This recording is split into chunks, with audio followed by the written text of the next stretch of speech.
Keluar dari PSI, Samara Amani sebut saya tak berkeinginan pindah ke partai politik lain. Samara Amani mengumumkan dirinya mengundurkan diri sebagai pengurus dan kader Partai Solidaritas Indonesia. Samara Amani mengatakan dirinya butuh melakukan eksplorasi baru di luar ranah politik. Sehingga setelah keluar dari PSI, Samara mengatakan dirinya tak akan pindah ke partai politik lainnya. Samara menambahkan saat ini dirinya membutuhkan perjalanan baru di luar partai politik, yakni konsen terhadap isu-isu perempuan. Ia juga menegaskan keputusan mengundurkan diri juga dilakukan secara baik-baik.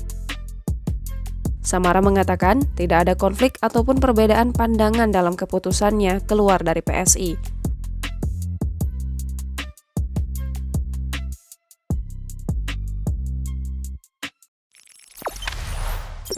Jangan lupa subscribe, share, komen, dan like ya!